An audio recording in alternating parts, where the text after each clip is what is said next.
Assalamualaikum warahmatullahi wabarakatuh. Selamat pagi anak-anak. Bagaimana kabarnya hari ini? Ya, alhamdulillah. Saya yakin semuanya kabarnya baik, semangat mengikuti pembelajaran pada pagi hari ini. Sama halnya Pak Aza, semangat untuk memberikan materi pembelajaran pada pagi hari ini. Ya, jangan lupa sarapan terlebih dahulu, jaga kesehatan ya. Dalam keadaan seperti ini, dalam keadaan pandemi COVID-19, kita tetap harus menjaga kesehatan dan juga mematuhi protokol kesehatan. Ya, pada hari ini Pak Azza akan menyampaikan pembelajaran sejarah kebudayaan Islam. Bab 1 dengan ketabahan Nabi Muhammad SAW dan para sahabat dalam berdakwah. Anak-anak, penasaran? Mari kita simak video selanjutnya. Iya anak-anak, masa awal dakwah Nabi Muhammad dan para sahabat berdakwah ialah mensiarkan atau mengajarkan ajaran-ajaran Islam yang dilakukan oleh Nabi Muhammad dan para sahabat. Dalam penyampaian berdakwah, Nabi Muhammad melakukan dengan dua cara. Yang pertama secara sembunyi-sembunyi atau yang lebih sering kita sebut bisiri. Kemudian yang kedua adalah dengan cara terang-terangan. Nah, biar jelas apa yang dimaksud, apa sih Pak Haza? Apa yang terjadi Pak Haza? Secara terang-terangan dan secara sembunyi-sembunyi, mari kita bahas selanjutnya. Yang bahas pertama ialah tentang dakwah secara sembunyi-sembunyi atau bisiri. Nabi Muhammad SAW mulai berdakwah di Mekah setelah turun wahyu yang kedua, yakni surat Al-Mudassir ayat 1-7. Dalam ayat ini anak-anak, Nabi Muhammad diperintahkan untuk berdakwah. Di awal dakwahnya hanya terbatas kepada keluarganya, dilakukan secara sembunyi-sembunyi di rumah Arkam bin Abil Arkam.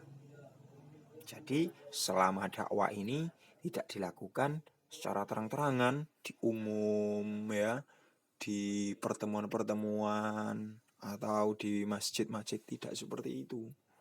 Ya, dulu awal itu harus sembunyi-sembunyi. Nah, kemudian dilakukan di rumah Arkam bin Abil Arkam. Siapa saja orang yang mengikuti? Yang pertama, ada Khadijah binti Khuwailid, ada Ali bin Abi Thalib, ada Utsman bin Affan, total semuanya ada 10. Ya.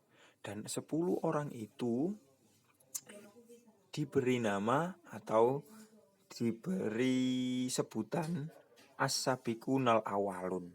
Apa itu As-Sabiqunal Awalun?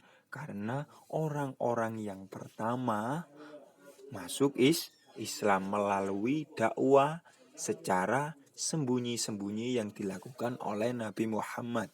Seperti itu anak-anak. Ya.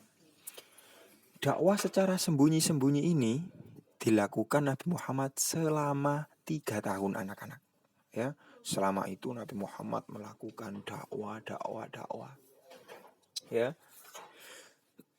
Berbeda dengan sekarang ketika berdakwah dengan mudahnya ya di musola atau di pertemuan-pertemuan yang lain, tetapi berbeda pada saat dulu.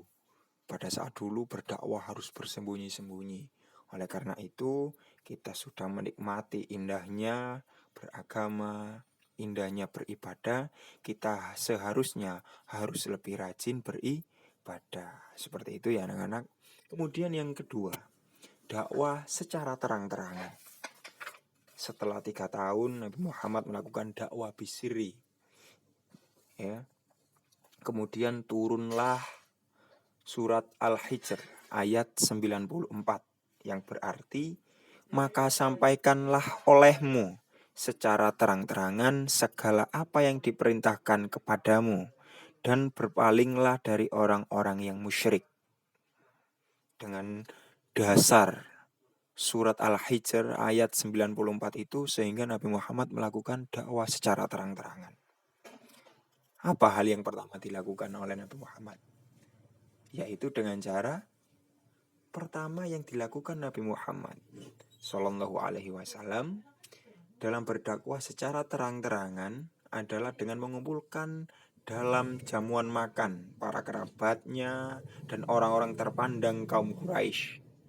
Mereka diajak untuk menyembah Allah dan berbuat baik serta tidak boleh saling bermusuhan. Ternyata ada sebagian kecil saja yang menerima ajakan Nabi Muhammad, dan bahkan pamannya yang bernama Abu Lahab menolak secara keras dan memusuhi Nabi Muhammad. Seperti itu anak-anak. Jadi tantangan, hambatan, perlawanan itu muncul justru dari keluarganya, dari pamannya yang bernama Abu Lahab. Tetapi Nabi Muhammad tidak pernah bersedih. Nabi Muhammad tidak pernah berputus asa untuk melakukan dakwah. Seperti itu anak-anak ya. Jadi itu perjuangan Nabi Muhammad SAW dalam mensiarkan Islam pada awal penyampaian ajaran agama Islam. Baik anak-anak, itu yang disampaikan Pak Azza pada hari ini. Keterangan selanjutnya atau penjelasan selanjutnya akan disampaikan Pak Azza di video berikutnya. Terima kasih. Assalamualaikum warahmatullahi wabarakatuh.